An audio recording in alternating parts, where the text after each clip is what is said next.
I welcome you. Thank you for your interest and for coming to listen to me.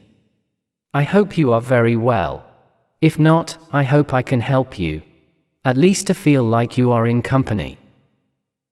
A few weeks ago, I talked about the light and the dark within us and how we all possess both to some extent within us, and that is not a bad thing. I also talked about how that is connected to one's shadows and traumas, and will continue to be closely linked.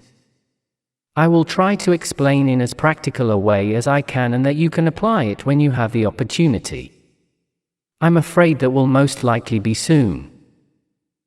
Based on how we define our light and how we define our darkness, we could label one as positive and the other as negative, as one represents good intentions, attitudes and emotions towards certain situations, and the other represents just the opposite, respectively. However, in the end, we talked about wearing that mask or that casing that from the outside might appear to be darkness, when in reality it was about defending oneself with wisdom, with wit, and without losing respect. Because being a being of light does not mean giving up taking care of yourself in the face of attacks or darkness from others. So how do you enhance the light in you when the world you live in tends towards hostility? Well, being the best version of yourself does not necessarily mean exposing yourself to danger. As Marie said in one of her last videos, maybe it's better to maintain a certain level of mystery or caution for your own safety. But of course you can. There is never just one path, but I do believe that it always involves a process that begins with knowing yourself 100%. And to know yourself 100%, it is necessary to locate your shadows. Locate the things that make you feel bad, that cause you problems, that bother you, that hurt you, and look for where they come from. Why they are there. Sometimes it is very difficult to find it, because we tend to bury those things as a defense mechanism. But you should never give up or resign yourself to saying, I can't find it, I don't know, it's too hard, how can I know, I can't, I'm not capable, because you're going to tend to say it and give up, or that's the most common thing. You have to go on and be as honest as you can be with yourself. Be brave. Have the courage to be objective and coherent, and use logic to answer your questions. Above all, when you have already found where that shadow comes from, because then you will have to have the courage to accept it. To know that it's there, and that it's okay. You are a person. Relax. It's all right. Once at this point, and depending on what it is, you will have to assess whether changing those things is within your control, whether you want to change them or not, the consequences of your decision, and learn to truly accept and integrate the resulting situation and the answers you find. The goal is to go through this very hard and time-consuming process with each of those things that bother you or make you suffer in some way.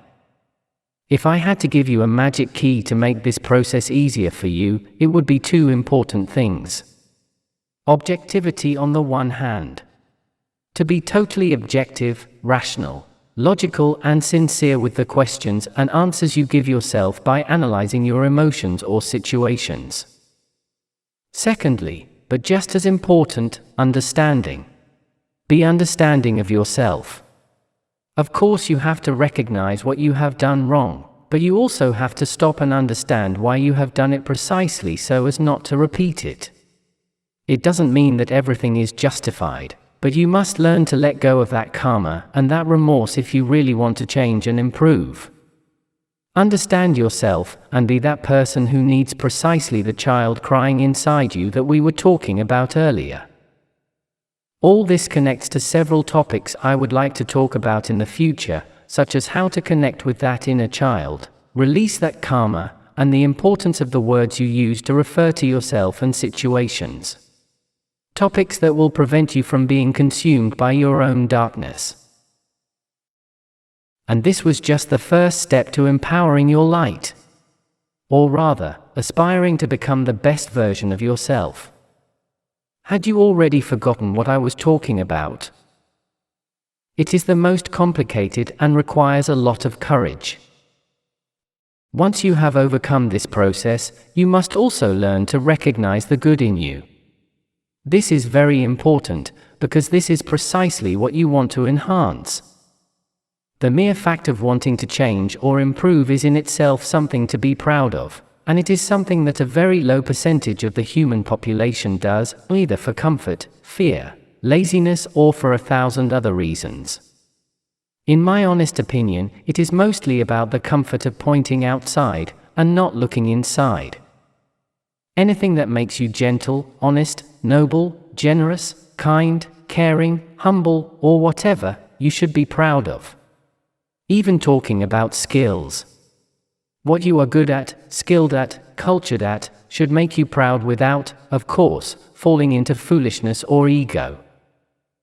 Always willing to accept the mistake and to keep on learning in order not to be wrong the next time. Every time you make a mistake, you are growing. The new perspective is always welcome to further grow your understanding of any reality. Also by being willing to accept without any fear what you know you are ignorant about. What will happen? You will be judged? Isn't it by asking questions that you learn new facts? Next time, you'll know a little more. In fact, the very fact that you are capable of this is also something you can be proud of. Everyone wants to be right and likes to look like the one who knows, but for what? How will that make them grow? Who is growing the most? Once you have recognized and solved or integrated your shadows, are aware of your virtues and make them shine when the occasion calls for it, and lose the fear of being ignorant or incapable in order to keep learning, you will be able to help others in the best possible way. Because you will do so with knowledge, knowing what you can do for them and being totally honest. To help improve your world, you must first help yourself and work on yourself. Be warned, however, that only those who are willing to cooperate can be helped. But all this does not solve the problem of the hostility of a world in which it is not convenient to be just a harmless little white rabbit of light. Unfortunately, you must be alert and not be fooled or stepped on by others, and keep your dignity high when necessary, with respect and with class, and again without falling into ego, and here I am referring to the negative connotation of ego. For example, if you choose to show yourself as you are to a person and that person ends up turning that against you in some way, don't regret it. Be discerning about who you show yourself to and what part of you reveal, and if it happens that you got it wrong, it's not your fault. It is not you who is doing something wrong. You can withdraw with dignity and class, and go on your way.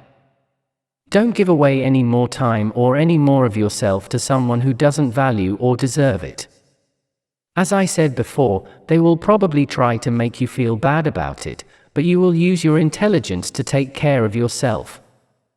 And actually, although it sounds more interesting to say that you are using darkness to protect yourself, that's not the point, because you are not doing anything wrong.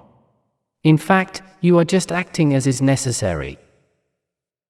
Sometimes, we can find ourselves with a clear shadow in another person we care about and love. Seeing the darkness in someone we care about can be very painful, frustrating, and upsetting. You will have to have the wisdom to assess whether you should tell them, and help them to detect that shadow and accompany them in the process of overcoming it, or leave them to hit the wall on their own that will make them see. That is, as long as they doesn't cross the line into disrespecting you, of course. Don't forget to take care of yourself. And above all, don't demand the world to be the way you think is right. Neither to them directly, nor expect them in general to act in a certain way. Accept the darkness in the one who does not want to let go of it and keep working on yourself. We define darkness as negative and light as positive. However, there are times when one protects the other. Sometimes a person with totally dark intentions will hide under a mask of light to help them move towards their sinister goal.